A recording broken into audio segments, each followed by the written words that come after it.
بسم اللہ الرحمن الرحیم۔ السلام علیکم۔ میں اور آپ کامران زیدی آپ کی خدمت میں ایک بار پھر حاضر ہے۔ آج میں جس شخصیت کو آپ سے ملانے چاہ رہا ہوں اور جو گفتگو کا ہمارے حصہ بنیں گے، یہ کسی تعارف کا محتاج ہی نہیں ہے۔ تنظیم الاخوان سندھ کے سیکرٹری اطلاعات جناب لائق احمد خان صاحب ہیں۔ آپ نے متعدد بار دوسرے چینلز پر بھی ان کو سنا ہوگا۔ ان کے انٹرویوز، ان کی باتیں، ان کی گفتگو بہت ہی خوبصورت گفتگو کرتے ہیں۔ آج ہم ملوانے جا رہے ہیں جناب لائق احمد خان صاحب سے۔ السلام علیکم۔ وعلیکم السلام۔ کیسے ہیں؟ الحمدللہ۔ لیکن صاحب، ویسے تو ہماری گفتگو بہت رہی ہے، ابھی ہم نے باتیں بھی کیں، لیکن کیا کہیں گے کہ سیاسی ڈھانچہ جو ہے، آپ کیا سمجھتے ہیں کہ تباہی کا شکار ہو رہا ہے؟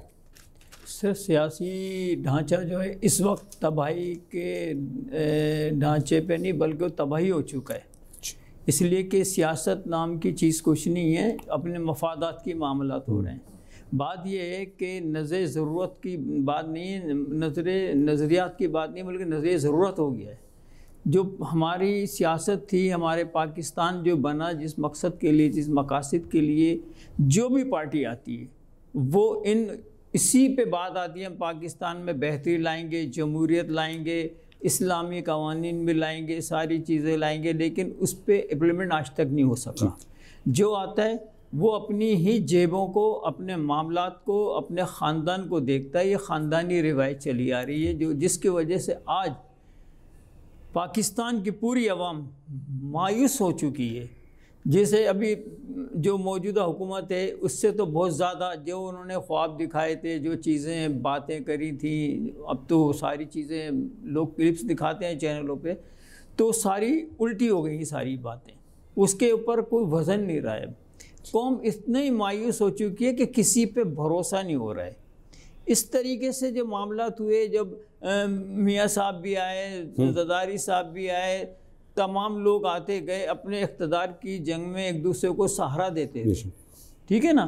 تو جس سے قوم مایوس ہوئی ہے۔ قوم کو کچھ نہیں ملا سوائے مایوسی کے، مہنگائی کے اور ذہنی اذیت کے۔ تو آپ کیا سمجھتے ہیں کہ اب قوم کو کچھ مل رہا ہے؟ نہیں، ابھی بھی کوئی توقعات نہیں ہے اور آگے بھی نظر نہیں آ رہا۔ اس لوگ کی سیاست اب یہ ہو رہا ہے کہ دیکھیں نا، پیٹرول کہاں پہنچ گیا، ڈالر کہاں پہنچ گیا، چینی کہاں پہنچ گئی ہے، اس پہ جو نا کنٹرول ہی نہیں ہو پا رہا۔ تو کیا یہ تبدیلی کا نعرہ اسی لیے تھا کہ پیٹرول کو اس ہائٹ پہ پہنچا دیں؟ سر دیکھیں نا، آپ خان صاحب کی باتیں سنیں نا، انہیں کہا تھا کہ میں لوٹی ہوئی دولت واپسی لاؤں گا، کسی کے آگے کشکول۔ ہم آج کتنا قرضہ ہو گیا پاکستان کے اوپر۔ ہماری یہ تو سب سے بڑا المیہ یہ رہا ہے کہ پاکستان کے اندر آج تک جو بھی ہمارا وزیر خزانہ آتا ہے وہ ورلڈ بینک کا ایک غلام آتا ہے۔ سیدھی کہہ رہا ہوں، یہ غلامیت کی زندگی گزار رہے ہیں ہم لوگ۔ اب بجٹ بھی ہمارے جو بنتے تو وہیں سے میل ہو جاتے ہیں، پڑھ کے سنا دیتے ہیں بڑا اچھا بجٹ، دوسرے بولتے ہیں کہ ایسا ہے، فلاں ایسا ہے، تو ایک دوسرے پہ تنقید ہوتی رہتی ہے۔ بات ایشوز پہ نہیں ہو رہی، بات ہو رہی ہے کہ یہ حکومت کو ہٹاؤ، ہماری باری کب آئے گی، یہ ساری چیزیں ہو رہی ہیں۔ عوام جس اذیت سے گزر رہی ہے اس پہ اپوزیشن نے کوئی بات کی؟ بتائیں آپ کہ پیٹرول اتنا مہنگا ہو گیا ہے، آدمی کی مہنگائی اتنی ہو گئی ہے کہ لوگ، ایک آدمی کی تنخواہ 50,000 ہے تو اس کی بجٹ بن رہا ہے 75,000۔ تو ابھی کر تو رہے ہیں نا مہنگائی کے اوپر، دیکھ رہے ہیں نا آپ، مسلم لیگ نون اور پی ڈی ایم جو کر رہی ہے، جلسے کر تو رہی ہے۔ سر دیکھیں، وہ جلسوں کی حد تک ہے نا، جلسے تو سبھی کرتے تھے، کہ عمران خان صاحب نے کم کرے تھے، انہوں نے دھرنے کم دیے تھے، تو ان کو کیا ملا؟ آخر میں بات ہونے کے بعد ہی حکومتیں ملی نا۔ اسی طریقے سے یہ بھی دھرنے کر رہے ہیں، ساری چیزیں ہو رہے ہیں، بس اقتدار کی جنگ ہے کہ ہم آ جائیں۔ اگر آپ نے کچھ دیا ہوتا تو یہ پھر خان صاحب کیسے آ جاتے؟ اگر آپ نے اچھائی کی ہوتی، کوئی بہتری کی ہوتی اس ملک کے لیے، عوام کے لیے، تو دوسرے لوگ کیسے آ جاتے؟ اچھا، کراچی کے اوپر بات کی جائے تو کیا کراچی کی تنظیمیں جی کوئی کردار ادا کر رہی ہے مہنگائی کے حوالے سے؟ کہ لیں پیٹرول جو اتنا مہنگا ہو رہا ہے، تو کوئی بھی ایک تنظیم کوئی کردار ادا کر رہی ہے؟ دیکھیں، کراچی کے حوالے سے اس ٹائم کراچی ہو گیا لاوارث، کوئی لیڈرشپ نہیں ہے کراچی کے اندر۔ ویسے تو جو ایک دھڑا تھا، جو ایک MQM تھی، اس میں 3-4 دھڑے بن گئے. اس میں بھی آپ سب کہتے ہیں کہ ہمیں لیڈر مانو. یہ چاروں دھڑوں ایک دوسرے کو اپنے آپ کو لیڈرشپ منوانے کے لیے آ رہے ہیں، عوام کے لیے نہیں آ رہے. انہوں نے کچھ نہیں دیا. آج اگر کراچی کو کچھ دیا ہوتا تو یہ آج خان صاحب نہیں آتے، کراچی کا یہ حال نہیں ہوتا. آج قوم اتنی بدظن ہو گئی ہے، ان سب سے کسی کی طرف نہیں دیکھ رہی. وہ یہ اللہ نہ کرے اس کراچی میں کچھ معاملات خراب ہوتے ہیں تو اللہ نہ کرے اگر کوئی ایسا ٹائم آتا ہے اس کو کوئی سنبھالنے والا نہیں ہے. اس لیے کہ یہاں لیڈرشپ کا فقدان ہو گیا ہے. یہاں لوگ اپنی اپنی سیاست کی بات کر رہے ہیں، ایک دوسرے پہ الزام تراشی کر رہے ہیں، اس سے نکل ہی نہیں رہے. اب جب ایک تھے آپ لوگوں نے کیوں اچھائی کی طرف نہیں معاملات کیے؟ آج اپنی ایک 1.5 انچ کی مسجد بنا کے آپ کہتے ہیں میں نے یہ کیا اور میں یہ کرنا چاہتا ہوں، تو اسی وقت کرتے تو شاید عوام کہتی کہ نا یار اس بندے نے اس ٹائم بھی اچھا کردار ادا کیا تھا، یہ اچھا آدمی ہے، اس کی نہیں سنی گئی. تو اب یہ ساری نا باتوں سے نا عوام کو تو دلچسپی نہیں ہے. تو کیا سمجھتے ہیں آپ کے صوبائی جو حکومتیں ہیں جی یہ وفاق کے ساتھ کھڑی ہیں؟ نہیں، سب کچھ کرنے کے باوجود کچھ بھی کوئی نہیں کھڑا ہوا. اس لیے کہ وفاق جو ہے اپنی وفاق کی جنگ لڑ رہی ہے، صوبے اپنی جنگ لڑ رہے ہیں. اور خاص طور پہ ہمارے جو سندھ صوبہ سندھ ہے، اس میں 18ویں ترمیم کے بعد جتنی بہتری اور جتنے مزے جو پیپلز پارٹی کو ملے کسی کو نہیں. اس ٹائم تو پیپلز پارٹی جو ہے سندھ کے اندر بادشاہ بنی ہوئی ہے، جو مرضی چاہے کر دے، جس کو اٹھک پٹک کر دے. آج انہوں نے کراچی کے اندر اتنے ضلع بنا دیے صرف اپنی پارٹی کے لیے، عوام کی بہتری کے لیے نہیں. انہوں نے اپنی صرف اور صرف اپنے ووٹنگ کے لیے، اپنی پارٹی کے لیے، عوام کے لیے نہیں. عوام تو اور مزید پریشان ہو گئی کہ یہ کیا ہو گیا. اب دیکھیں نا، ایک صوبہ لانڈی ضلع جو ہے ملیر تھا، تو ملیر سے اب وہ ماڈل کو کورنگی لے گئے. تو وہ اس طریقے لوگوں کو ذہنی پریشانیاں دے دی ہیں. کوئی کردار ادا نہیں کر رہا، نہ مہنگائی کے اوپر بات کر رہا ہے کوئی، نہ کسی کے کام سے دلچسپی ہے. کراچی کا اتنا برا حال ہے. خاص طور پہ میں تو سر ابھی نا الحمدللہ سندھ کے بھی دورے پہ گیا ہوں کافی جگہ. مجھے کہیں ایسی چیز نہیں آئی کہ چلو ہم کراچی کو روتے ہیں کہ کم سے کم پیپلز پارٹی نے اپنے سندھ کے لوگوں کا، یعنی کہ سندھی بھائیوں کے لیے کوئی بہتری کی ہو کہ نا وہاں پر کوئی اچھے روڈ بنائے ہوں، کوئی اچھے ہاسپٹل بنائے ہوں. وہاں ایک اگر کتا کاٹ لیتا ہے انسان کو تو اس کی ویسلین نہیں ملتی سر. تو آپ مجھے کتنا بڑا عالمی ہے. تو یہ بجٹ کہاں جا رہا ہے؟ اس کو کوئی سننے والا نہیں ہے. یہ اپنے آپے سے باہر ہے، مست ہاتھی کی طرح جو ہے پیپلز پارٹی چل رہی ہے. تو آپ یہ کہنا چاہ رہے ہیں کہ سیاستدان مطمئن ہے، عوام بھی مطمئن ہے؟ اب پارٹیاں جتنی بھی ہیں، سیاستدان ہیں، وہ مطمئن ہیں. وہ ایک دوسرے کے معاملات سے اچھا میری باری ہے تو کل تیری باری ہے، تو اس پہ تو ان کے کمپرومائز ہوئے گئے. اچھا، عوام مطمئن نہیں ہے. عوام تو چاہتی ہے کہ یہ جتنے بھی ہیں نا ان کا صفایا ہو. 146 روپے پیٹرول ہوا جی، عوام نہیں اٹھی، کیا وجہ؟ اس کی وجہ یہ ہے کہ عوام کے سامنے کوئی چیز تو ہو، اچھا، کوئی لیڈرشپ تو ہو. ایک آدمی نکلتا ہے تو اس کو کل آپ اندر کر دیتے ہیں. ہر آدمی ایک دوسرے کی طرف دیکھ رہا ہے. جرت ہونی چاہیے. اتنا عوام کو پیس دیا ہے کہ عوام کہاں نکلے. وہ کہتا ہے کہ اگر آج میں چھٹی کرتا ہوں تو بچوں کا شام کو راشن کیسے لاؤں گا. تو اس وجہ سے نا کوئی نکل نہیں رہا. ہاں، اس کے لیے جرت چاہیے. اگر اللہ نے جس دن کسی کو جرت دے دی تو انشاءاللہ یہ بہتری ہوگی اور یہ صفایا ہو کے رہے گا انشاءاللہ. کیا آپ سمجھتے ہیں کہ جو حکومتی پالیسیاں چل رہی ہیں، چاہے صوبائی حکومت کی ہو یا وفاق کی ہو، یہ بہتری کی طرف لائیں گی پاکستان کو؟ سر بہتری کی طرف دیکھیں نا، 3 سال سے اوپر ہو گیا وفاق کو. کون سی بہتری آئی ہے؟ آپ نے جو کہا تھا میں چوروں سے پیسہ واپسی لوں گا، فلاں چیزیں لوں گا، تو کہاں گئی ہیں؟ کس سے لیا ہے؟ کتنا لیا ہے؟ آپ نے کشکول کو توڑنے کی بجائے کچھ کشکول کو بڑا سائز میں لیا ہے. دیکھیں نا، وہ قرضہ کم آ رہا تھا تو کشکول بڑا کر دیا آپ نے. یہ تبدیلی دی ہے. اور کیا دیں گے؟ وفاق یہ صوبے اپنے اپنی معاملات میں لگے ہوئے ہیں. عوام سے دلچسپی نہیں ہے صاحب. یہ تو ایک ہمارا ایک المیہ ایسا ہو گیا ہے کہ پاکستان کے بننے کے بعد جو اچھے لوگ تھے ان کو فارغ کر دیا. اس کے بعد یہی چور لٹیرے ماموں چتایا سب چلے آ رہے ہیں. کوئی ایسی قیادت نہیں آئی. جیسے ابھی عمران خان صاحب نے بھی کہا کہ میں اچھی قیادت لاؤں گا، نوجوانوں کو لاؤں گا، تو انہیں بھی ضرورت پڑی، تھک گئے، وہ پریشان ہو گئے کہ میں اسمبلی میں اقتدار میں کیسے آؤں گا۔ ان کو بھی شاہ محمود قریشی کی، جہانگیر ترین کی، فواد چودھری کی، شیخ رشید جیسوں کی ضرورت پڑی نہیں پڑی، تو وہ پچھلے ان کے کہاں گئے لوگ۔ تو یہ کتنا سچا نعرہ ہے کہ یہ جو مصنوعی بحران لایا جا رہا ہے مہنگائی کے حوالے سے، آپ کیا سمجھتے ہیں کہ یہ نعرہ صحیح ہے؟ اب عوام تو یہی کہہ رہی ہے اور کچھ حلقے بھی کہتے ہیں کہ بھئی یہ مصنوعی بحران ہے۔ سر مصنوعی بحران تو یہ ہے کہ آپ یہ باتیں کر کے عوام تو سمجھ رہی تھے کہ اس وقت ایک ریڑھی والے سے لے کے ایک صنعت کار تک وہ یہ کہہ رہا ہے کہ ہم جا کس طرف رہے ہیں، ہمیں حکومت ہے، ہماری لیڈر ہمیں کہاں لے کے جا رہی ہیں، وہ پریشان ہیں۔ یہ 3 سال کا عرصہ گزر گیا، اتنی مہنگائی ہو گئی ہے، پیسے ڈالر کہاں پہنچ گیا، پیسے سونا کہاں پہنچ گیا آپ کی حکومت میں۔ ہماری علمیت تو یہ کہ وہ آیا تھا فلاں، آج مشرف کو یاد کر رہے ہیں لوگ کہ اس نے 60 روپے سے زیادہ اوپر ہونے نہیں دیا اس کو ڈالر کو۔ آپ نے آتے اتنا 175 روپے پہ آگے ڈالر، سر آپ کدھر لے گئے؟ ہمارے ساتھ میں نے کہا نا کہ وزیر خزانہ جو آ رہا ہے اس کی مرضی چلتی ہے، وہ اوپر لے جائے نیچے، وہ کسی کی نہیں سنتا۔ بات یہ ہے کہ عوام تو رل رہی ہے نا، عوام میں سے انشاءاللہ تبدیلی عوام میں سے ہی آئے گی۔ دیکھیں ایک بات یاد رکھنا، انقلاب جو ہے نا یہ نعروں سے اور جلسوں سے اور دھرنوں سے نہیں آتے ہیں۔ انشاءاللہ تعالی انقلاب آئے گا اس ملک میں۔ دیکھیں نا جو آتا ہے، ہم یہ نظام لائیں گے، جمہوریت لائیں گے، فلاں، ایک بل نیا پاس ہو جاتا ہے۔ آج تک جس نام پہ پاکستان بنا کہ ہم اسلامی ریاست ہوگی، اسلامی نظام ہوگا، اس پہ کسی نے بات نہیں کی۔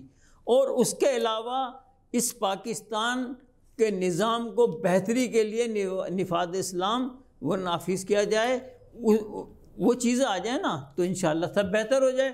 اچھا دوسری بات، آپ یورپ میں پڑھیں نا سر، اب انگلینڈ میں پڑھیں، آپ کے بچے پڑھ رہے ہیں، آپ لوگ نواز شریف صاحب انگلینڈ میں رہ رہے ہیں، ان کے بچے رہ رہے ہیں لندن میں پڑھ رہے ہیں نا، تو چلو اس جمہوریت کو واڑ میں ڈالو۔ آپ اسلام آپ کو تکلیف دے رہا ہے، اسلام کو رہنے دینا، آپ وہی جمہوریت لے آئیں جس جگہ آپ لندن میں پل بڑھ رہے ہیں، وہ جمہوریت ہی کم سے کم ہی لا دیں۔ تو سر تعلیم کا جو نظام ہے جی، ایک تو مہنگا ہے، اوپر سے نظام ابھی دیکھ رہے ہیں تباہ ہو چکا ہے، کرونا کی وجہ سے بھی بہت اثر پڑا ہے، اس کے بارے میں کیا کہیں گے؟ پھر دیکھیں تعلیم اور ایک صحت، دو چیزیں انہوں نے تو عوام کا بالکل ہی جو ہے نا کچومر نکال دیا ہے۔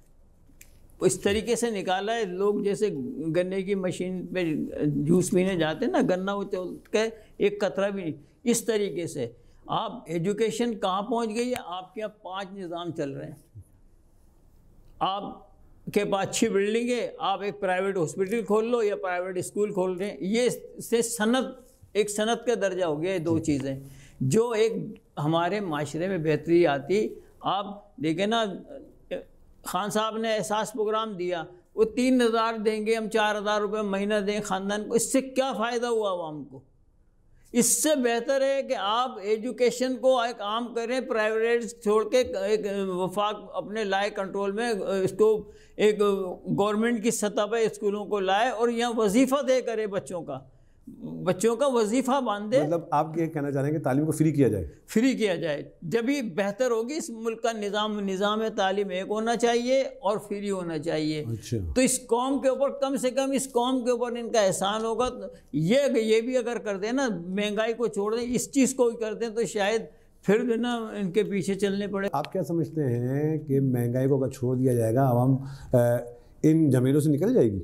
نہیں، اس کی وجہ یہ ہے نا کہ دیکھیں ایک چیز تو نہیں ہے نا، ہمارے تو بیماری ہو رہی تو اسپتال، اب دیکھیں نا آغا خان ہاسپٹل ہوئے، نیشنل ہاسپٹل ہے، خود خان صاحب کا اپنا ہاسپٹل ہے، یہ سب جو ہے ویلفیئر کے طور پہ لیے تھے نا۔ یہ آغا خان ہاسپٹل جو ہے وہ اس کی زمین 1.5 روپے گز لی تھی کہ جی ویلفیئر ہوگا، غریب، آج غریب تو قدم بھی نہیں رکھ سکتا، تو ان سے کوئی پوچھنے والا ہے؟ پھر جو پرائیویٹ ہاسپٹل ہے وہاں تو اب نا آپ یقین مانیں، میں نے کئی جگہ دیکھا ہے، جیسے بعض ٹائم ہوٹلوں میں پیکج ہوتا ہے کھانے کا، اس طریقے سے پیکج ہے، پیکج لکھا ہوا ہاسپٹلوں میں کہ بھئی یہ ٹریٹمنٹ ہوگا تو اس کا یہ پیکج ہے، اس کا یہ، آپ بتائیں یہ ایک المیہ ہم نے کبھی نہیں دیکھا تھا۔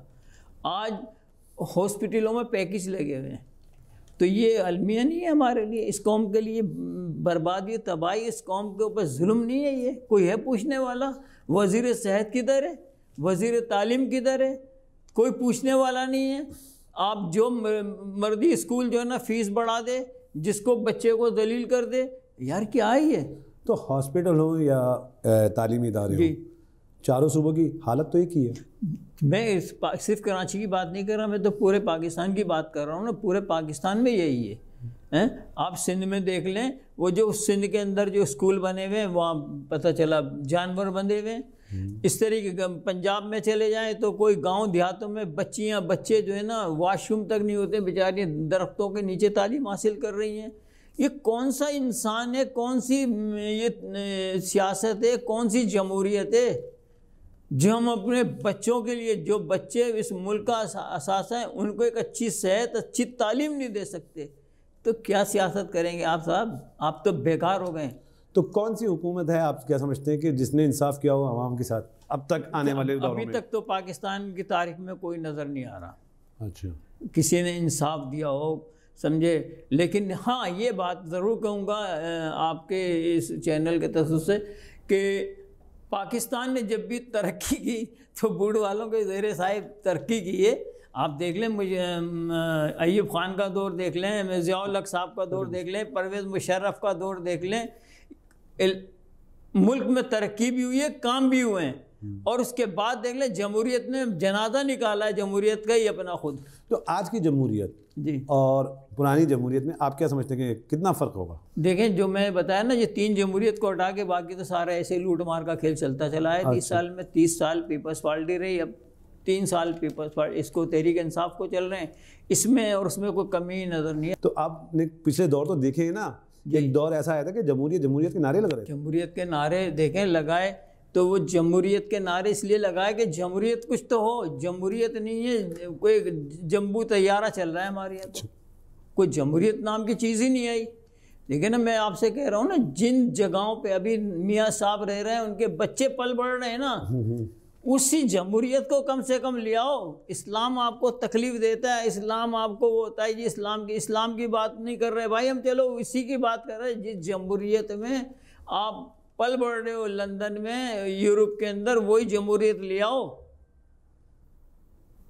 میرے شیخ مکرم حضرت امیر اپنے مولانا اکرم عمر رحمۃ اللہ علیہ سے جب بے نظیر کی ملاقات ہوئی لاسٹ میں، تو ان سے یہی کہا گیا کہ بھائی آپ کم سے کم آپ جمہوریت وہی لے آؤ جہاں آپ نے تعلیم حاصل کی۔ تو اس نے کہا تھا، بے نظیر نے کہا، حضرت یہ تو سیدھا اسلام ہے، وہ یقین مانے۔ تو بات یہ کہ وہ جمہوریت نہیں لا رہے، تم اپنی بدماشیاں کر رہے ہو، اپنے معاملات کی بات کرتے ہو۔ عوام نظر نہیں آ رہی ہے آپ کو، عوام کی تکلیفیں نظر نہیں آ رہی۔ آپ سر اتنا بڑا المیہ ہوگا کہ آپ سندھ میں چلے جائیں، پنجاب میں چلے جائیں، اب گاؤں دیہاتوں میں مٹیاں اڑ رہی ہوتی ہیں، ان کی لینڈ کے ادھر جا رہی ہے، ان کو کیا دکھتا نہیں ہے کہ روڈ خراب ہے؟ پینے کا پانی میسر نہیں ہے صاحب۔ سندھ کے اندر باخدا یقین مانے ایسے دیکھا ہے جانور بھی پانی پی رہا ہے، انسان بھی پی رہا ہے۔ تو اس سے بڑی بد نصیبی اور کیا ہوگی؟ یہ ہم پہ کیوں مسلط ہیں؟ یہ اب بات وہی آئے گی کہ جمہوریت کو ہم سب لوگوں کو تو کہتے ہیں، لیکن بات یہ کہ کچھ ہم بھی تو اپنے آپ میں تبدیلی لائیں۔ بات یہ ہے کہ نا، جب اللہ کریم فرما رہے ہیں نا، جیسے اعمال ہوں گے ویسے حکمران ہوں گے۔ دیکھیں حکمران تو اپنی چور بازاری بدماشی میں لگے ہوئے ہیں، اور یہاں جو عام جو دکاندار ہے، صنعت کار ہے، وہ اپنی بدماشی میں لگا ہوا ہے۔ اس کا جہاں داؤں چل رہا ہے وہ اس کو کھینچنے میں لگا ہے، وہ سوچ نہیں رہا ہے کون ہے کیا ہے، وہ بس کہہ رہا ہے کہ آ جائے۔ تو ہمیں بھی اپنے آپ کو نا تھوڑا سنبھالنا پڑے گا، اپنی صفوں کو درست کرنا پڑے گا۔ کون ہے ایسا جو انصاف دے گا، خاص طور پہ عوام کے لیے سوچے گا؟ آپ کیا سمجھتے ہیں کوئی آپشن ہمارے پاکستان میں ہے؟ نہیں سر، ابھی تک تو نہیں۔ آپشن یہی نظر آتا ہے جو میں نے کہا نا کہ 3 جو رہ گئے جو دور رہے ہیں، تو وہ ایک چوتھا دور آ جائے تو شاید کو اللہ کرے بہتری ہو جائے اور عوام کوئی سکھ کا سانس لے لے اور اس ملک کو ترقی کی طرف لے جائے۔ ان جمہوریت والوں چیمپئنوں سے تو جو ہے نا ملک اور قوم بدزن ہوگی۔ مطلب آپ یہ سمجھتے ہیں کہ اب جمہوریت کو ختم ہو جانا چاہیے؟ بالکل، میں کہہ رہا ہوں نا، اس لیے کہ جمہوریت نے کیا دیا ہے؟ عوام کو کس نیش پہ کھڑا کر دیا ہے صاحب؟ میں اگر غلط کہہ رہا ہوں، آپ بھی اسی معاشرے کا حصہ ہیں، اسی پاکستان میں پلے بڑے ہیں، بتا دیں آپ یہ 3 جو شخصیات گئی ہیں ترقی اسی کے دور میں ہوئی. آج اسٹیل مل آپ کا کہاں پہنچ گئے صاحب؟ اسٹیل مل جب تھا تو جنرل قیوم صاحب چیئرمین تھے اسٹیل مل کے، اور بہت بہتر انداز سے چل رہا تھا. آج اس کا بیڑا غرق کر دیا اس ادارے کا، وہ بھی آپ سن رہے ہیں کہ اس کو ہونے پونے بھیج دو. تو یہ ہم جمہوریت کدھر ہے؟ ہمیں تو راز نہیں ہے جمہوریت. یہاں تو عوام کو بھی ڈنڈے کی ضرورت ہے، یہاں ہر آدمی مستعدی کی طرح چلا جا رہا ہے، جس کا جو دل چاہتا ہے کر رہا ہے. اس پہ آنا چاہیے. اے میرے عزیز ہم وطنوں، میں تو نعرے کے لیے بے چین ہوں کہ یہ آئے تو کچھ بہتر ہو، ورنہ جمہوریت نے ہمیں کچھ نہیں دیا ہے. تو کیا آپ سمجھتے ہیں کہ پرویز مشرف جو خدا حافظ کہہ کر گئے تھے کہ پاکستان کا تو خدا ہی حافظ ہے، تو کیا وہ طنز تھا؟ نہیں، دیکھیں وہ جنرل پرویز مشرف صاحب کی اس بات کو میں آگے بھی بڑھاؤں گا، جو وہ جس انداز سے کہہ کے گئے تھے، وہ جو دیکھ رہے تھے معاملات کہ میرے بعد ان سب نے ہی بیٹھنا ہے، تو اس حوالے سے وہ کہہ کر گئے تھے. اور الحمدللہ پاکستان جو ہے تا قیامت تک کے لیے ہے، اور اس کو کچھ نہیں ہوگا. اور الحمدللہ دین کا غلبہ اسی سرزمین پاکستان سے ہونا ہے. اور میرے مرشد حضرت اپنے مولانا اکرم امان رحمۃ اللہ علیہ نے فرمایا تھا کہ یہ پاکستان جو ہے پورا بر صغیر پورا پاکستان بنے گا، اور ہمیں یقین ہے کام ہوگا.